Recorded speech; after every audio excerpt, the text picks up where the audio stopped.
Okay, good afternoon, everyone. Thank you for joining us for another in our live stream series to help answer questions about the impact of the COVID-19 pandemic in our mountain towns and communities. My name is Kelly Geary Agnew, and I'm a marketing strategist with Swift Communications, which has publications in Colorado, Utah, and California. We're hosting this live stream for about the next 45 minutes, and we're pleased to be joined today by Colorado Senator Michael Bennet. We've been collecting some questions from our readers for the senator, and we also invite you to submit your questions on this feed, and we'll get to as many of those as we can for the last part of our session. I'd like to quickly introduce our editors in each of the communities we serve. In Colorado, we have Nate Peterson at the Vail Daily, Nicole Miller at the Summit Daily News, Peter Bauman at the Glenwood Springs Post-Independent, Lisa Schlichtman at the Steamboat Pilot and Today, David Krause at the Aspen Times, Kyle Mills at the Rifle Citizen Telegram, Eli Pace at the Sky High News in Grand County, Josh Carney at the Craig Press. Over in Utah, we have Bubba Brown at the Park Record in Park City. And in California, we have Bill Rozak at the Tahoe Tribune and Brian Hamilton with the Sierra Sun and Grass Valley Union. And working out on the plains with our ag pubs, we have Carrie Statham and Mariah Tibbetts at the Tri-State Livestock News and Ronna Johnson at the Fence Post. So our viewers know, after the stream, we will post a recording to all of our websites and social media, along with the others in our series, which we started back in March. So with that, I'm going to turn the conversation over to David Krause, who's the editor of the Aspen Times and the lead of our editor group for Swift Communications. Great. Thank you, Kelly. And thank you, Senator, for joining us. Just a quick bit of background on Senator Bennet for some of you who might not know all of his background. He was first appointed to the Senate in January of 2009 when then Senator Salazar was appointed to the head of the Interior Department by President Obama. Senator Bennet was elected then to the Senate in 2010 and reelected in 2016.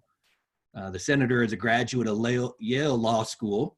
Was also the chief of staff for then Mayor John Hickenlooper and was named the superintendent of the Denver Public Schools before going to the Senate. And I remembered this, Senator Bennet, and I don't know how I forgot this. You were born in India, correct? That's true. What's a little bit of background on that? In New Delhi, India.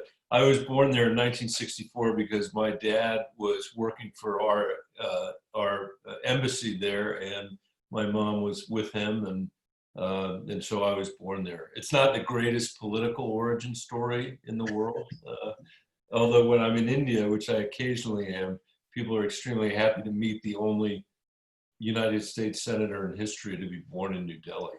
Yeah, that's a great trivia question, right? I actually got in the mail a framed certificate from Holy Family Hospital, and with a photo of the doctor, who's a woman doctor who delivered me. She's still alive. She's in her 90s, just the other day. So it was nice. That's awesome. That's great. Well, let's jump right into it. I know you're a busy man, and kind of let's talk about that. You've been working on a lot of bills lately, funding for state and local governments, renters relief, funding for rural hospitals, which we'll talk about later, small businesses, internet connections for kids. Senator, how do you prioritize your focus on bills? And to that point, which proposals do you see being addressed sooner than later in the Senate?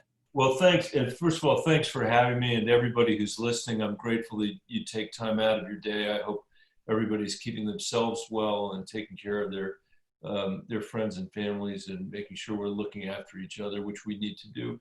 You know, first of all, whenever you're dealing with something this big and this catastrophic, you know, which is the biggest and most catastrophic economic downturn we've had a health crisis that's become an economic crisis.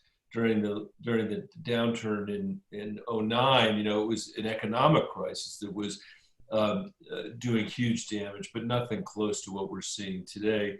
I've approached the work the same way, which is when you know you're implementing legislation and bills from Washington, when they're this size, things are going to be broken. They're going to have to be fixed. And the only way to figure it out and to establish a set of priorities, as you were describing, is by having conversation after conversation after conversation, in my case, with Coloradans, all walks of life, in different arrangements. So sometimes it's a statewide town hall, sometimes it's a regional town hall, and I just keep doing it and keep doing it and keep doing it. And what I've discovered, first of all, is that the revenue law shortfall to our state and our counties is seismic. You know, I mean, it's probably 25% at least for the state, maybe 30% to 70%. Some of our counties, Aspen, as you know, has a $23 million revenue shortfall in their budget. And we've passed $3 trillion of stimulus, but of that, only $150 billion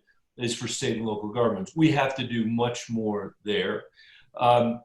We got the PPP program out, the Paycheck Protection Program, but for a lot of Colorado businesses, especially resort businesses, restaurants, things like that, it hasn't worked out very well because they don't need the money yet. They need the money later. So the idea that somehow they're going to hire back all their employees right now while they're under the state orders to stay closed really struck them as something that didn't make a lot of sense. So there's one where Todd Young, is a Republican from Indiana, and I are working on a fix that I think has a very plausible chance of getting past the Senate. A version of it was in the House bill that was just passed. So I'm optimistic about that. And then the last thing I guess I'll mention too, one other thing is the need for us to have a healthcare infrastructure in this country, especially in rural areas.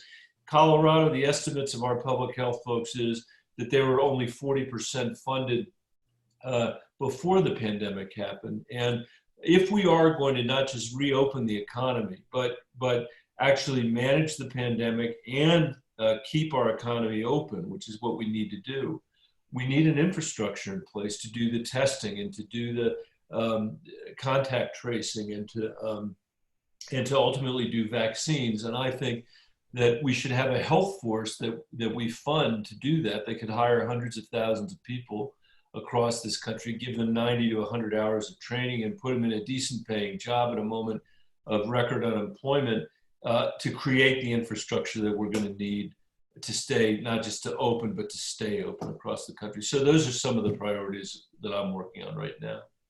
Are you sleeping much? I'm not sleeping that much, but I can't complain because my two oldest children have been forced home from college, which for them is an abject misery, but for me means that every single night we get to have dinner together. So at least there's been that. Yeah. Silver lining. How do you see the level of bipartisanship in Washington right now, Senator? Is it decreasing during the crisis? Is it increasing? We're all talking about all of us being in together, but how do you feel that's been going on Capitol Hill? I think it ebbs and flows, and for the last 10 years, it's ebbed. I'm sorry to say, but we did pass the first two large COVID bills with unanimous votes, and I don't think it was just that the Senate didn't want to come back, although that made it possible to have a unanimous vote. I think that people understood the urgency of what we were trying to deal with, and in broad strokes, could agree on what the priorities ought to be. Support for our hospitals, support for our frontline healthcare workers, some nominal amount of money for state and counties, but nowhere near what we need. Support for small business, unemployment insurance. That's a big untold story in all of this. We've dramatically expanded unemployment insurance. I think that's helpful. So all of that was bipartisan. Now you're beginning to see a season of a reversion to partisanship. The House is passing today a bill that I don't know whether it will have many Republican votes or not. Mitch McConnell has said it's dead on arrival in the Senate. And he's also said, well, maybe we don't need to pass anything more. I think those of us that are listening to the bipartisan voices of our governors and our county commissioners across our states are hearing that there is the need to do more. I'm not surprised Mitch McConnell's taking the negotiating position that he's taking, but my hope is that we'll be able to overcome his objection. Ironically, we have a guy in the White House, President Trump, who since the beginning has not cared at all about deficit spending. It's not been an interest of his or a worry or a concern of his. And in a pandemic or in an economic downturn like it, it's exactly the moment that we should be spending. But that creates maybe an opportunity to strike a deal among Pelosi, Schumer, and Trump that may not be what McConnell would have wanted, but something he'll put up with. We'll see what happens. So speaking to that, Senator, you've been working on especially the rural hospital stuff with a couple of Republican senators from Alaska. And can you talk about the rural community hospital demonstration program? I know your staff let us know there's 5 rural hospitals that you're focused on, or that this will really help in Colorado, including 3 of them in our communities in Frisco and in Glenwood Springs and in Craig. But why is this so important for our mountain communities and what that looks like? Yeah, first of all, the St. Anthony's in Frisco Yampa Valley Medical Center at Steamboat, which is obviously away from you, Valley View Hospital and Glenwood and Delta County Memorial and Montrose, both. In fact, I just got a phone with the mayor of Montrose. Look, we're having a debate in the country, whether we know it or not, about whether rural America is going to continue to exist. I think we face enormous challenges and the answer to that question obviously has to be yes, but it's very hard for rural economies to do what they need to do if there is no hospital. And it's very hard for them to do what they need to do, by the way, if there are no schools. So both of these things have been a real focus for me. A hospital is a bedrock of any rural community in our state, and particularly in the Western United States, where the distances are so big. Just as a practical matter, you got to be relatively close to a place.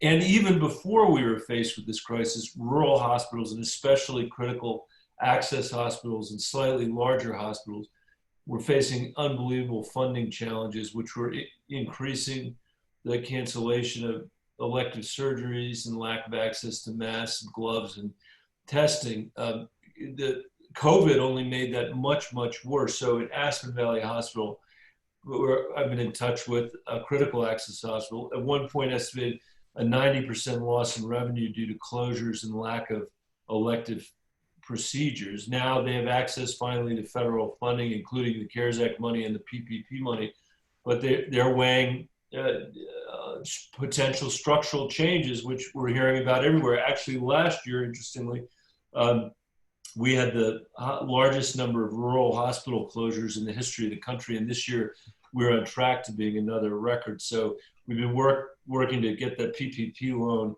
for the Aspen Hospital, which I think they got this week. There's more for us to do. So I've been working with Senator Barrasso, who's a Republican from Wyoming, our neighbor to the north, to provide an immediate influx of funding for more relief and stabilization to rural hospitals. It includes an increase in Medicare reimbursement in the swing bed program to help rural and urban hospitals better coordinate as people shift back and forth. It also includes a grant of providers equal to 3 months of payroll. Plus, I'm trying to get HHS to extend the term where hospitals have to pay their loans back. Barrasso's trying to help with that as well. You mentioned also the bill with Dan Sullivan and Lisa Rakowski, who are both from Alaska. They've got a bill to extend the Rural Community Hospital Demonstration Program for an additional 5 years, a program that currently provides increased reimbursement to 5 of our hospitals, as I mentioned, in Colorado. So the first 3 are in your region. So, if we can get some bipartisan work done in the Senate, I expect that these rural bills are going to be part of the next COVID package. Are you surprised at how little the cash in hand, how many days cash in hand some of these rural hospitals are dropping down to now? I'm actually really not surprised, because they're under such pressure. Even when everything is going well, they are just under extraordinary pressure. And they're different pressures. I mean, Aspen's got a sort of different situation because of the skiing part of it, but all of them are having difficult times. And when we had to essentially close, because what we said was no elective surgeries, which, as elective surgeries represent the vast lion's share of their revenue, it created a catastrophic cash flow problem, as you pointed out. So I think what we got to do is try to freeze everything in place until we get the other side of this thing, and people can start operating their business models again. Let's talk about your proposal and some of the fixes that you think we should be making in the PPP, and also the Restart program. What are you guys looking at? Extending it to a 16-week pay Right. time, or what are some of the things that'll Yeah, really some of these? that's a major piece of this. So the idea with PPP originally was, let's get the money to businesses and let's have businesses pay their employees so we can keep businesses and employees together. That's a good idea. The other thing was, since we have 50 different unemployment systems in the country, and a lot of them are running software that's 50 years old, we knew that unemployment was going to take a while to kick in. And so I think the thought was, let's try to keep employees with their businesses. Well, the reality for restaurants all over the state of Colorado, hotels all over Aspen, you can't open, and you're not going to open within the 8 weeks. And it's a fool's errand to try to get people to rehire folks who are sheltering in place, and when your business is closed as a result of the state regulations. So what we do in our bill is we extend the coverage period for PPP from 8 weeks to 16 weeks for the hardest hit businesses. That's another problem here, is some of the people that got this stuff, businesses that got the resources early on because of design flaws, aren't the hardest hit folks. And so what we're saying is, these should be companies where there's been a revenue decline by at least 25%. A lot of our businesses, restaurants, gyms, motels, and hotels have seen revenue collapses of 100%. So we're trying to target it better, and we're trying to extend it longer and allow them to have more flexibility for how they use the money, so that it's not just about what you're spending on payroll. Then the Restart program, which is the other piece of this also came directly from folks like our restaurant industry.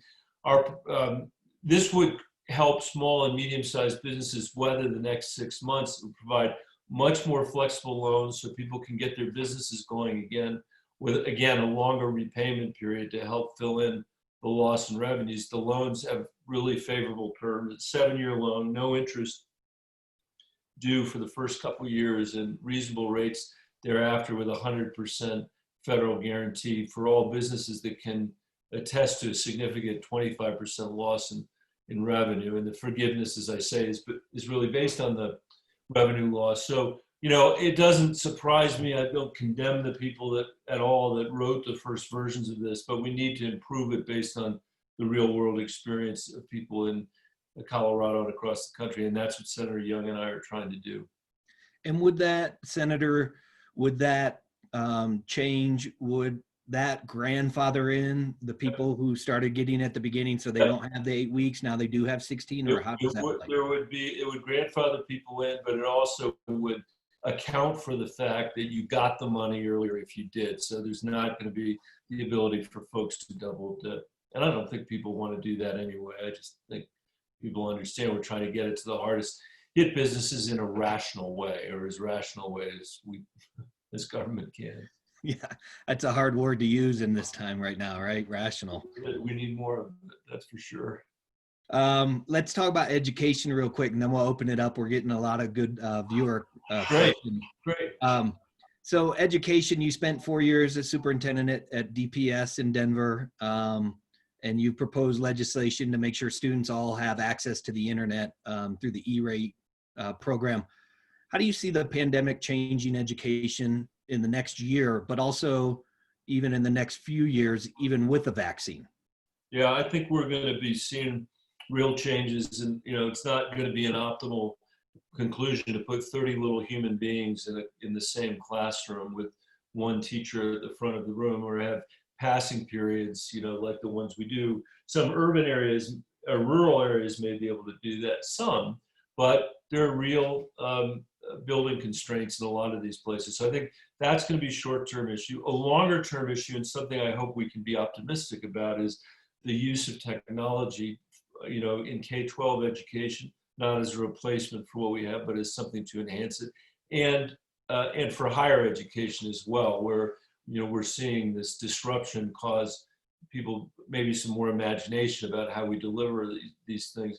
But I'll tell you something. I read these articles, about how this pandemic has revealed the deep inequities that exist in our country. I think anybody who spent any time in a poor kid's classroom over the last 30 years, and I've certainly seen my share of them, didn't need a pandemic to show what this inequity looked like. Anybody who understood anything about our lack of universal health care and the result of that with respect to people's access to primary care, which is now resulting in, the poorest communities being affected most negatively by COVID. There's a lot for us on education and healthcare to do. On education, I think one of the things that's become really clear is that if you don't have access to broadband internet in your school and in your house, it's like saying, it's tantamount to telling a kid they're not going to have textbooks. And today, nationally, 12 million kids don't have access to internet at home, obviously disproportionately from lower income, minority and rural areas. In Colorado, 54,000 school-age kids don't have access to the internet. 2 out of 3 of these kids are Latino. Almost 60% have a parent working in an essential industry. I've had conversations with teachers all over Colorado who are disconsolate because 50% of their kids really don't have access to the internet, and therefore they're having, the opportunity gap is widening. So that's one point. We got to fix that, and that's why I put the E-rate program in there, which would provide $4 billion for schools and libraries to buy mobile hotspots and Wi-Fi enabled devices. But I'll stop here. But you get me started on education, I can't stop. We have a huge problem in Colorado because we aren't funding our K-12 education system adequately. We're not funding our higher ed system adequately. And when there is no place in America where kids in rural communities go to school 4 days a week other than in the state of Colorado. We now have kids going to school 4 days a week in Pueblo and in Brighton, neither of which are urban communities. And I think it's deeply unfair. I mean, Douglas County, Colorado would never allow its school district to go to 4 days. I realize, I understand there are arguments in the rural areas for it that are different than in the urban. So maybe I'll just say, when you see Pueblo and Brighton going to 4 days, that's an incredibly profound injustice. And when you look at the fact that we're paying our teachers in rural Colorado $33,000 to start, when Wyoming is paying $44,000 to start, we have a real problem on our hands, and we're going to have to find a way to address it if we hope to be able to preserve the rural economies that we all want to preserve. Yeah, I think that's been a really interesting conversation. Everybody kind of shut down classes, and for different communities, it took different lengths of time based on, for our rural communities in parts of Colorado and Utah, based on, to your point, internet access, right? Let alone a child having a laptop or not, but just being able to get on internet access. And then you've got other areas where they're going through 5G and this whole movement, and trying to get that. I think people didn't realize how long that would slow down a school district to restarting school in the spring. So do you see that as somewhat solved, I guess, for now? No, I don't think so. I think if you talk to teachers and superintendents, they're really worried. They feel like this has been a stopgap, and they've done as well as they could, and I think they probably have done as well as they could. But they are really worried if we're not well prepared for the fall, that you're going to end up with an even greater achievement gap and opportunity. We already have that, by the way, as a country. I mean, we are today, because of the way our education system works or doesn't work, our system's actually reinforcing the income inequality we have rather than liberating people from their economic circumstances. I mean, that is a profound headwind to the soundness of our economy and the soundness of our democracy. Doesn't have to be that way. We can turn that around, but there has been inadequate attention to that, and especially in our urban and rural school districts. Yeah. Well, great. Well, speaking of our rural communities, Kelly, let's open it up to the viewer questions that you've been pulling in for the senator for about the next 15 minutes, if we can. Sure, sounds good. We've gotten a couple questions around this, Senator Bennett, and I'll just go with this one from Erica in the chat. Erica is a trustee in the town of Carbondale. What is being done by Congress to get federally coordinated testing and contact tracing in place, and especially to support our small municipal governments? Right. So again, this is vital, because I was on the phone this morning with a bunch of religious leaders from all over America, and there was a minister from South Korea, of all places, on there as well. I don't know why he was there, but he was there. South Korea is open. South Korea's businesses are open. Their hotels are open. Their schools are open. And the fundamental reason why they are is they've had the infrastructure in place that the questioner from Carbondale is asking about. And we need the national government to do this. We are one nation under God for a reason, and it's for exactly this kind of a moment. If you've been paying any attention to what's been going on in our hospitals, for example, because we have no national plan, they've had to compete with each other to get personal protective equipment for their employees, PPE, it's called masks and gowns and all that stuff. That competition, which even our VA hospitals have been part of, because there's no plan for the VA, all that's done is create enormous scarcity and enormous expense. If we had had a national approach, we could have been strategic, kept the cost down, gotten it out to everybody. It's exactly the same with testing and with and the way I'm trying to address, and with contact tracing, because we can open up and test all the people that we want, but if you don't do the contact tracing, if you don't do the follow-up, the public health people tell you, we're just going to be back in this. So my health force idea with Kirsten Gillibrand from New York would create slots for hundreds of thousands of Americans to be trained. As I said earlier, the money would all go to local communities. It's based on the decentralized setup that we have in the state of Colorado for public health. So the decisions about how to spend it would be made at the local level. But man, people in Colorado are saying to me, we do not have the resources even to deal with the public health that we were dealing with before the pandemic. So lost in it, my answer is, this is why I'm so deeply disappointed by President Trump's approach on testing and on PPE, because I think it's been very self-defeating. You know, he can put signs up all day long at the White House saying we've got the best testing in the world. That doesn't make it true. And there isn't anybody really except the president working with Congress that can achieve this. I hope things are going to get better in the days ahead. Hope springs eternal. Nothing wrong with that. All right, kind of going along that, this one's from our state rep, Dylan Roberts, who represents Eagle and Routt counties. Large cities and counties got funding for their municipal budget shortfalls in the CARES Act, but small counties and towns were excluded. What's being done to ensure that some of our small counties and towns can get some relief? So we should have never had that 500,000 threshold to begin with. It was a failure in the legislation, and it's been a problem from the very start. Senator Gardner and I actually sent a letter together to the Treasury Secretary, and it's saying that you should interpret this as liberally as possible, small L liberally, to create as much flexibility for small communities as possible. The future bills, none of them have that limitation, and so what we've got to do is get the state and local revenue replacement as part of these bills. And I'm telling everybody, don't expect, there's not going to be good days. You know, our choices are going to be between terrible budgets and really terrible budgets. If we don't act on another COVID bill at state and local, we're not going to do it. And as long as Dylan Roberts is on the phone, I want to thank him very much for everything that he has done to try to create a public option for health insurance in the state of Colorado. This is an illustration, couldn't be a better illustration of why we need universal health care. And I think that's the way we're going to get it fastest and is most likely to ultimately pass. So thanks, Dylan, for your leadership.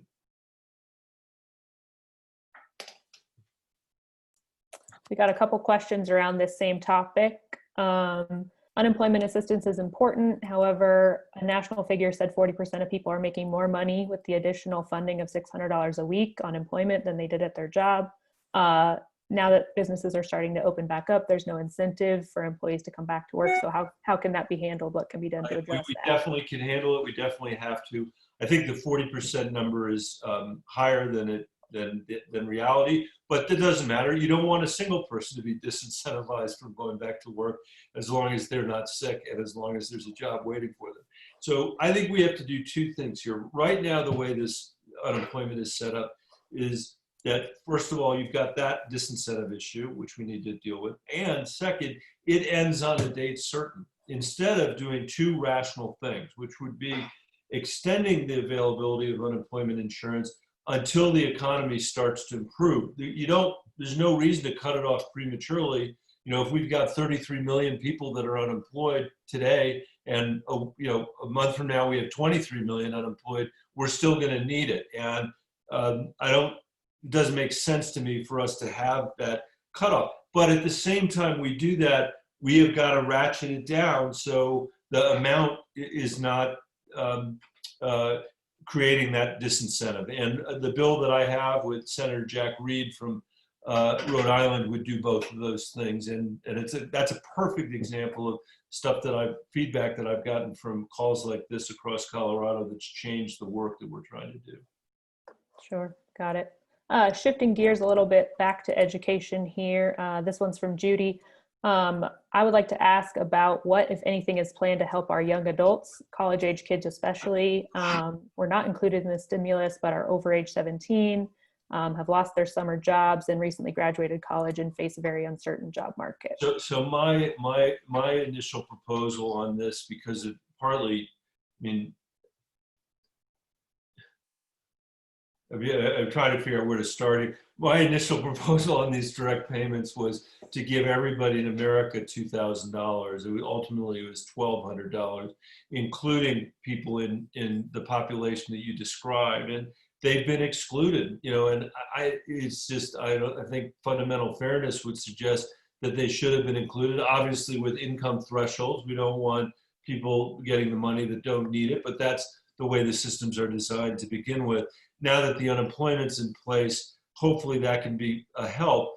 I think that we are going to have to think about ways of engaging a whole generation of young people that are graduating from college in national service, in the pandemic itself. These would be natural folks to sign up for the health force that I've proposed, for the national service stuff that Chris Kuntz from Delaware has proposed.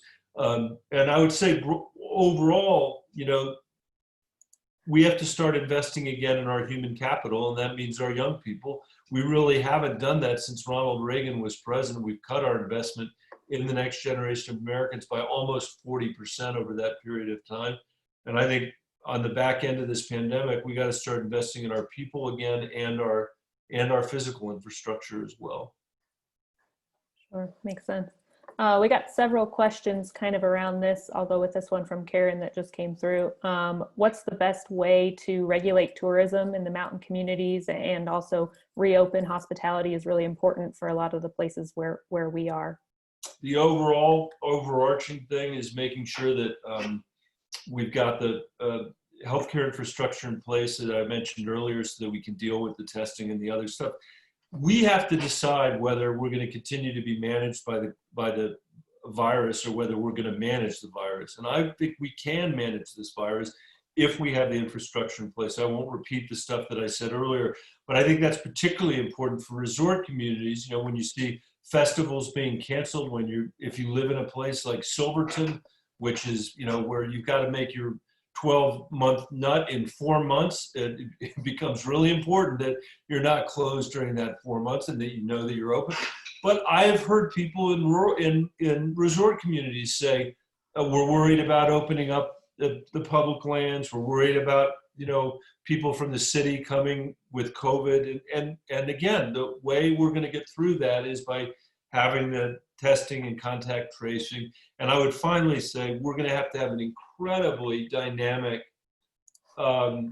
feedback loop between the governor's office and recreational communities who are learning from each other and saying, we figured out a way to open restaurants this way, and we figured out a way to to operate ski lifts that way. And those are the kinds of things that no edict from the government at the outset is going to anticipate. We're going to have to hear from all of you as you start to open up what's working and what's not working. And we've got to be honest about all of that, I think, because the worst thing that happens is we end up with another spike threatening our healthcare system, and then the economy will be shut again. Sure. Kind of going back to a follow-up question on the PPP, discussion today mentioned the PPP loan may change the percentage of forgiveness from 75-25 to 100% for payroll and qualified expenses. Is that something that's on the table? That is something that's on the table. Great. Let's talk a little bit about— to be more precise about it, I think what's on the table is making sure that the ratio isn't so confined. So it doesn't just have to be spent on payroll. It could be spent on other operating costs of the business. So I don't think we're talking about changing the ratio overall. I think what we're talking about is making it more flexible and therefore more generous that way. Right, makes sense. I think this is a big question as people start to return to work. Maybe your take on this. What changes might we envision for preschools, daycare centers, places like that? How can we support parents as they're returning to work and making sure they have childcare? Well, first of all, I think we should, I hope many of us at least are comprehending how important universal pre-K would be to our society in the wake of this pandemic.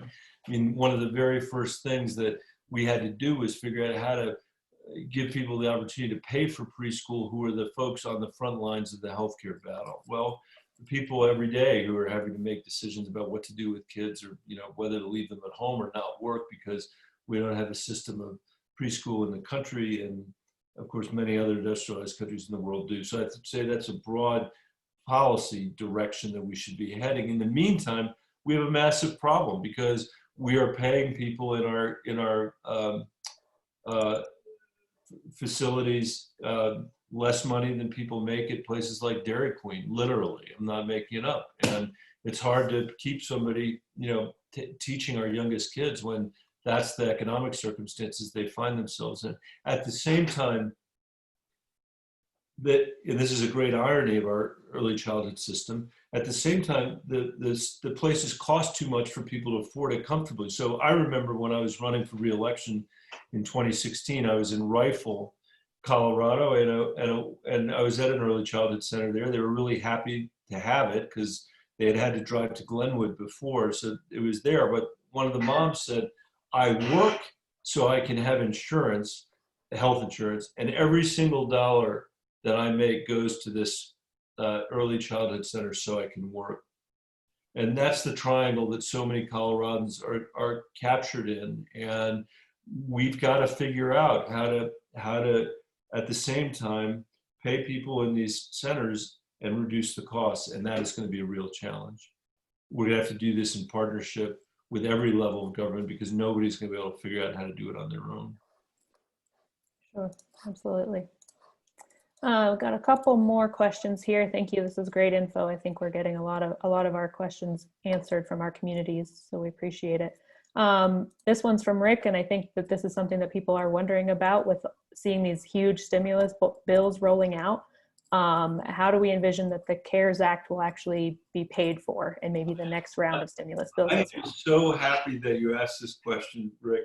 And I'm happy because the last 10 years of my life in Washington, and I'm not saying this, you can look it up. Here's my book. It's called The Land of Flickering Lights. There's a whole chapter in here about these fiscal fights. And the reality of the last 10 years is the Democrats in Washington haven't cared about the fiscal stuff, and the Republicans say they care, but they're lying about it. The reality is it's easier for everybody to tell everyone their taxes are too high and that we're spending too much money, and then spend the money and keep cutting the taxes. Since 2001, we have borrowed $5 trillion from the Chinese to give tax cuts to the richest people in America. That would be like any community. I was going to say Aspen. I'm not going to say Aspen for other reasons. Let's say the mayor of Basalt decided, I'm gonna take out more debt than basalt. Let's pick rifle. That's even better. We take out more debt than has ever been taken out before in rifle. I said, really? What are you going to spend the money on? Are you spending on infrastructure? No. Are you spending on roads and bridges? No. Are you spending on water? No. Schools? No. Mental health? No. Fire? Parks? No. What are you going to do with the money? I'm going to take it and I'm going to give it to the richest neighborhood in town. That's what we have done since 2001. And when you combine that with the $5.6 trillion that we spent on 2 wars that lasted for 20 years in the Middle East that did not achieve the objectives that we said we would set out to achieve, borrowed every single cent of that from the Chinese, and we've got a completely unsustainable healthcare system that's spending more than twice as much as any other industrialized country in the world. You add all that up and you say to yourself, how well prepared were we for this pandemic? And the answer is not at all. And as recently as his first year in office, Donald Trump cut taxes for the wealthiest people in America and drove up the deficit for the first time since Vietnam. We have had a deficit going up while the unemployment rate was going down. So the way this is supposed to work is at a moment when you've got an economic collapse, that's when you spend. And when you're growing, that's when you need to husband your resources. We have done none of that well as a country for the last 40 years. And I hope on the back end of this, we will be able to do it. We will be able to walk and chew gum at the same time in a way that allows us to make the investments that our people need us to make in them and in their infrastructure. And at the same time, over time, balance our fiscal imbalance. All right, we want to wrap it up because we know you got another business roundtable that you have to move over to, but we have one lighthearted question to wrap it up on, which is tell us about the ship behind you in your office. That ship is made out of chicken bone, and it was made by prisoners of war many years ago, and it came from my grandparents who gave it to me many years ago. So. Thanks. All right. With that, we're going to wrap it up today. Thank you for being here so much and answering the questions and taking the time. Thank you for having me. I want to say, as the brother of a journalist, how much I appreciate the work of all of our journalists. You guys are facing, huge challenges, just like everybody else, or maybe even tougher than other people trying to reimagine your business model. And I imagine this is all going to make that even more significant as we go ahead. And I'll just sign off by saying I look forward to seeing all of you soon in person soon again. So thanks. And David, thank you. It's good to see you again. Good to see you again too, Senator. I appreciate you Thanks, taking Senator. the time. Bye, everybody. Thanks. Thank you, sir. Bye. So long. Just a reminder, we'll have this available for replay on all of our local websites, along with our other live streams, and stay tuned for information about our next live stream. See you next time. I'm Kelly Geary-Agnew with Swift Communications, along with David Krause from the Aspen Times, signing off. Thank you.